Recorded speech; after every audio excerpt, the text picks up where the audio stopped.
Hey guys, welcome back to the Prime Dude Podcast. Another fall fashion episode. I'm your host, Rob Edwards, where I wear the stuff and I actually walk the walk, meaning I do use these items. Everything you see from my professional stuff to this more casual lineup today, from boots, the denim I have, my new favorite pair, by the way, that I'm breaking in. This particular shirt, this is more of my leisure stuff, and everything when I get to a formal review, I've worn it for a while, so I can give you really good feedback before you make any investment in your clothes. So today you see boots. We're going to talk about boots, and of course, I'm bringing back Grant Stone. I've already moved on from the experience I had with my first order. I talked about it in a previous episode, and I got a lot of feedback. You guys, you Grant Stone folks really reacted, and some of you were very professional about it, including the guy that started the Grant Stone Reddit subreddit. Really nice message on that particular show, and he asked me to give him a try, and I saw a really random opportunity to do so, and I did. Those boots are here. I haven't worn them yet. I've tried them on, and I'm going to get to a real brief review that's going to be extended. I'll just give you a hint.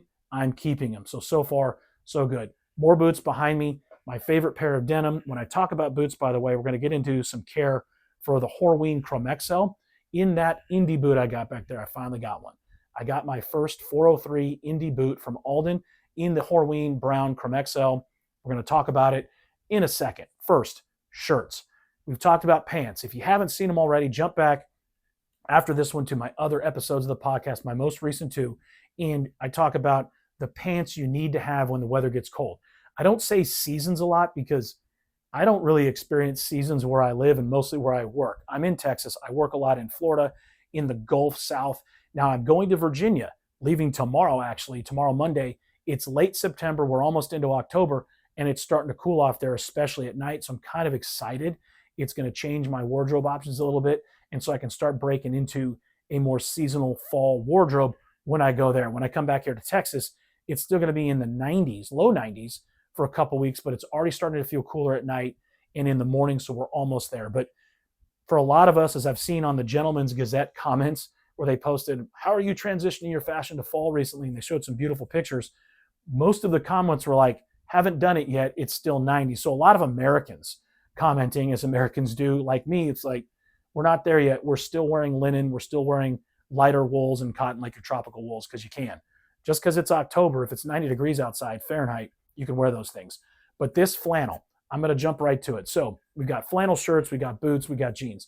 The flannel is from Proper Cloth, a shirt you can order in standard sizing, or you can go with your custom size if you already have it. I recommend doing what I did and testing out. You get a remake when you switch to a different style, an untucked profile, meaning you want the length right. I stick with the same measurements everywhere else, shoulders, sleeve length, chest, everything, but I did play with and get a remake done based on the length for my body, so that's not too long and looks too billowy outside of my jeans or my cotton pants. And yes, I think untucked, well-fitting flannel shirts is a fantastic look. Is it professional? No. This is not for me in a business sales environment, something I'm ever going to wear because it's designed to be untucked. But for my leisure time, after hours, it is super stylish. And of course, it goes great with boots, denim. I'm going to talk about that brand in a second, or cotton chinos. And of course, I think great with corduroy. Now, this is the Satoyama flannel brand. They partnered with a very famous Japanese mill, and it's a lighter, more breathable flannel. So it's going to be a nice first layer. I wear this without an undershirt most of the time. I mean, not that I've worn it a lot when I talk about light flannels, but this is my first time putting it on. It's not really appropriate yet to wear outside. It's still going to be a bit too warm. But for you in really fall, season-changing areas, check out Proper Cloth. They didn't send this to me. This is out of my own pocket. I loved them right out of the box. You're going to love the feel. I think the price is reasonable. I think these go for about $185. You take care of them, you wash them in cold, hang dry, they're going to last you forever. It's the Proper Cloth Satoyama flannel, plenty of colors. And then if you want, I'm going to talk about some I got next week. They're Jackson County line, a much heavier, denser flannel, more of almost like a work shirt wear type of layer for when it really gets cold and you want something you can throw on, and then your warm jacket, you go outside. That'll be coming up. Moving over, we're going to go to the denim now. Those of you real denim folks, you know Gustin. This is not my first pair, but this is that, I call it Selvedge, or Selvedge is how they call it, denim, this Japanese style. Now this particular model in this nice, I'd say, you got your kind of indigo-ish, it's not really indigo, this is more your denim, just traditional denim blue. This is in the tradition of a self-edge, meaning style selvage denim, right? Where you have this beautiful overlaid connection weave, as I call it. It's almost acts as a belt. This is the most traditional denim stitching you get. And Gustin specializes in this type of very heavyweight. This is an 18-ounce pair of denim jeans. I've got these new. I've only worn them once. They literally, it's like boots. They're going to feel kind of tight and restrictive. As long as you've got the right waist size, you're good to go with Gustin. Now, they're an interesting company. I will be doing a full review. I wanted to get a pair brand new out of the box and then start wearing them from the beginning. So when I do the review, I can tell you what to expect. But this is a very famous batch model style company, whereas they essentially crowdfund. So they will advertise a style, and it's not just denim pants, not just jeans. They do shirts, sweatshirts, t-shirts, all kinds of stuff, but they'll crowdfund it to build up the funds in order to supply it and make it. So you're talking about a couple months before you receive these. It's truly from the ground up. Now, go to the website. It's We Are Gustin. I have ordered a pair of denim, including these. So this is actually not crowdfunded. This was already in inventory. You're going to pay a little bit more for their stuff that's already made. You save money when you get into the crowdfund, from around 20 to 30% sometimes, because they're giving you a chance to basically pre-order. So this was actually ready to wear. This is a super heavy fall winter denim. This is not something I can imagine for a while wearing when it's warmer. Now this is going to almost like their own fade as it goes and wears like a patina for boots. That's what it's supposed to do. That's what this style of Japanese style weave does, because it's a thinner, tighter weave. It really is going to bend and mold to me. Really excited about these from Gustin. Check them out if you haven't heard about. It's wearegustin.com. Do some research, read about their vanity sizing. I made the mistake my very first pair a couple years ago, got a credit, and then used it somewhat recently. I kind of forgot about it to get another pair of jeans. So We Are Gustin, great denim, great selvage denim. Read about that. It's pretty interesting. Woven, style out of Japan, very famous for your fall fashion and your winter denim and leisure looks. Okay, super fast. I introduced this new pair of Dalton wingtips, right, derby style boot, when I was talking about that first Grant Stone experience, and these got rocked all by Grant Stone people about the quality of Allen Edmonds. And it's interesting because it was like, well, I had such a bad experience my first Grant Stone order. And at the end of the world, by the way, the boots feel great. The Edward boot felt great. But it was interesting because I got these for almost half the price from eBay, never worn, beautiful leather sole. And it was kind of like, they're talking about the quality, the poor quality of Allen Edmonds, which is not the same as it used to be. But then I took a closer look at these, and they're immaculate. These are extremely well made. This is in their oxblood. You can't buy them right now. They'll probably bring them back. But what a fun, versatile, dressy boot in color. I love oxblood. I would wear them, by the way. Totally. So don't let anyone tell you different. Totally would wear them with this blue denim traditional shade Gustin jeans. Would wear these all day. And I would wear these with heavier woolen slacks in a business environment. These are awesome boots. So for my Allen Edmonds fans, I will own up for you here. This particular pair came brand new from someone on eBay, and I'm in love with them. Can't wait to wear them. We'll do a full review. The Dalton boot is a famous icon from Allen Edmonds. I'm not comparing it to Grant Stone. I think we got to talk about this. Every boot is made different, and boots have an advantage for your foot. This is a perfect transition now to the Alden boot, because the True Balance Last was designed to be more comfortable and better for people if you had a foot deformity. So Grant Stone, Allen Edmonds, Alden, every one of these lasts are different. So when somebody says, hey, those boots are no good, Allen Edmonds makes poor quality boots. Well, Allen Edmonds makes wide. Allen Edmonds makes narrow. So if you have an abnormally wide foot and you've been buying dress shoes for a while in the United States, I would be surprised if you didn't know Allen Edmonds. If you're a boot guy, and even the gentleman on Rose Anvil was using this particular boot. I think he actually had the calfskin, the brown leather. He owns an Indy boot, and he thinks they're overpriced. And okay, he's a boot superstar expert. And he was comparing them to the style of his new White's boot collaboration, which is a more Western boot. Not a particular style for me, but if someone gave them to me, I'd wear them. Got kind of like this kilty design to it over the vamp. And he was making a great point about this is more dressy. This Alden 403 Indy boots, we'll introduce it now, Horween brown Chromexcel leather here. But again, every boot has its own sort of advantage depending on what you're wearing it for, and who's wearing it.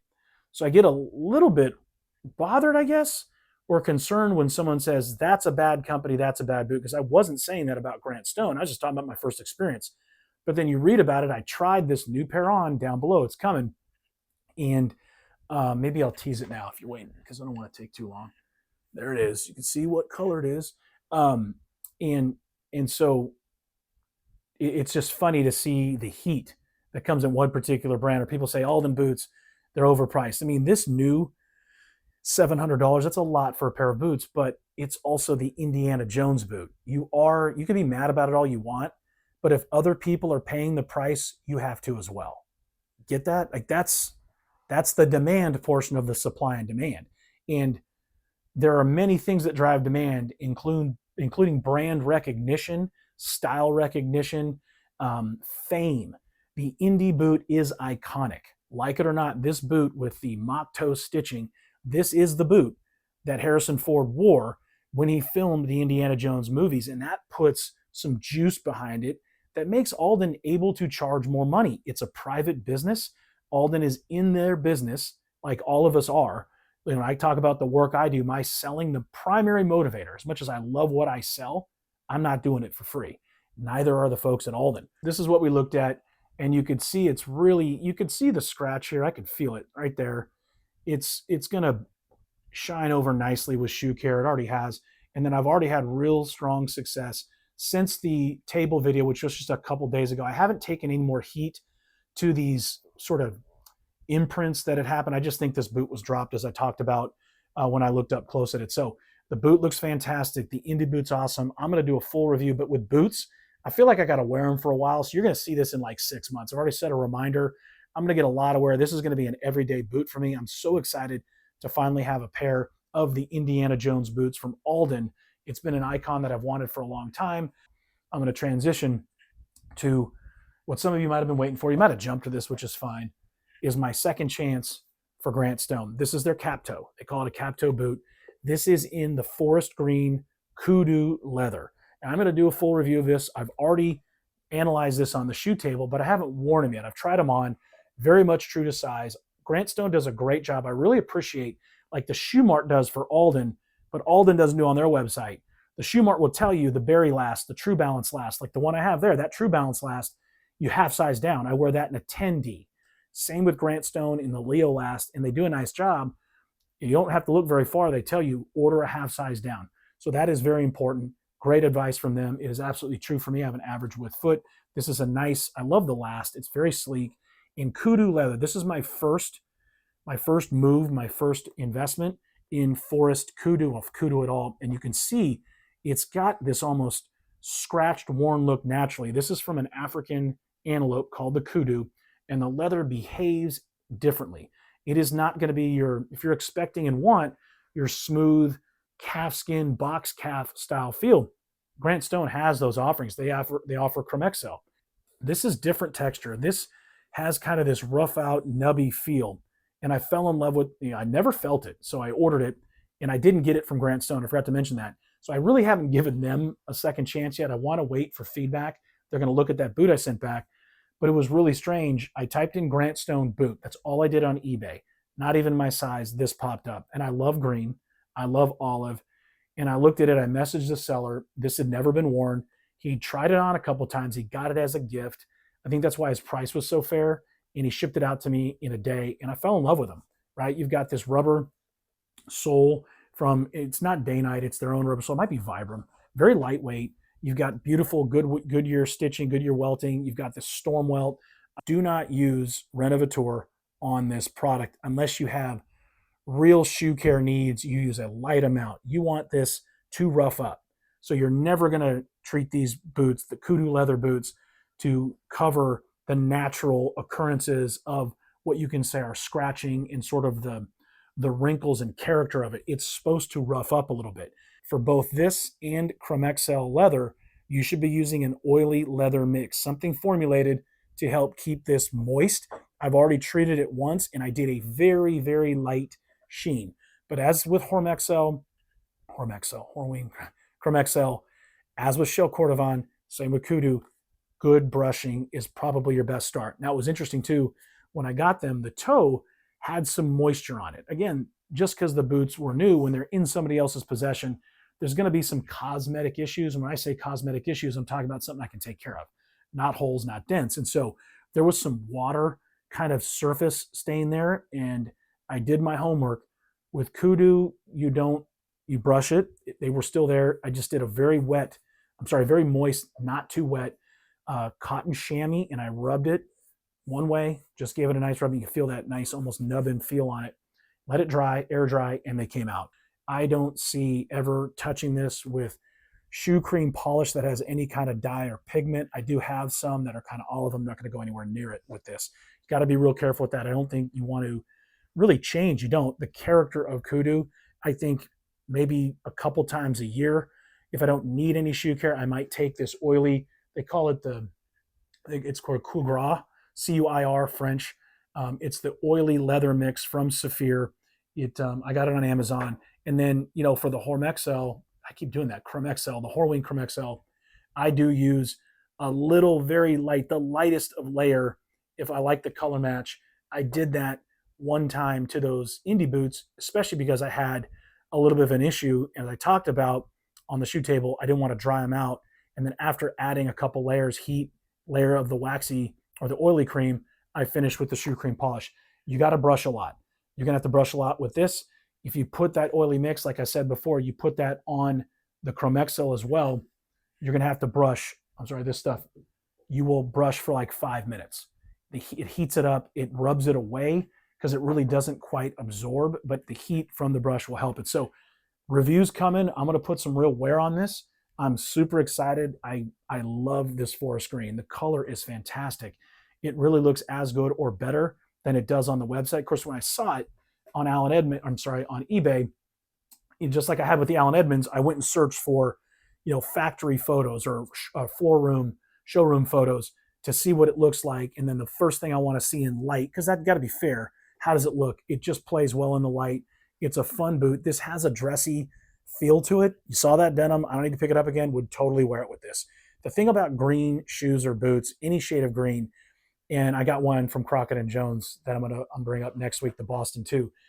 They can be, as the color becomes more green and less of a brown olive mixture, they become the statement piece of the outfit. You have to be ready for that. So if I wear these with denim, darker denim, they're going to stand out. And that, to me, makes it more casual. I don't know in a business environment if I'm going to wear this style, rougher, more high character leather in something that is business, unless I'm in more of a rural area like Arkansas that I am. Then I think they play great. But overall, I got to make one or two choices for footwear on a trip. This is probably going to go if I have casual things to do. And of course, I'm going to pack a pair of just more traditional dress shoes. But they are, the cap toe adds a dressier, snappier touch to it. I just think the color makes it a tad more casual but snappy. And again, what a conversation piece if you want your boots to stand out. And I do sometimes. This, and of course, oxblood will do that too. So I hope I covered it well. I hope those of you who were interested in me in trying Grant Stone again are happy about that. If you're not, it's the best I can do. I went to eBay. I will give Grant Stone my money directly again, I'm sure. If I get some kind of at least response like, hey, sorry, I don't need even a discount from them. I would just like them to follow through on looking at the boots and just say, hey, we missed this in quality control and we'll fix it. I mean, that's better for you, for all of us, for the future. That's really why you should bring stuff up, not because you feel like you want to get revenge. It's like, hey, something happened here. From what I've read, it's not the standard for Grant Stone. Maybe you can see what can fix it. That was the whole point of that. That's all I got. I hope it's cooling out there weather-wise for you guys. And as always, stay prime.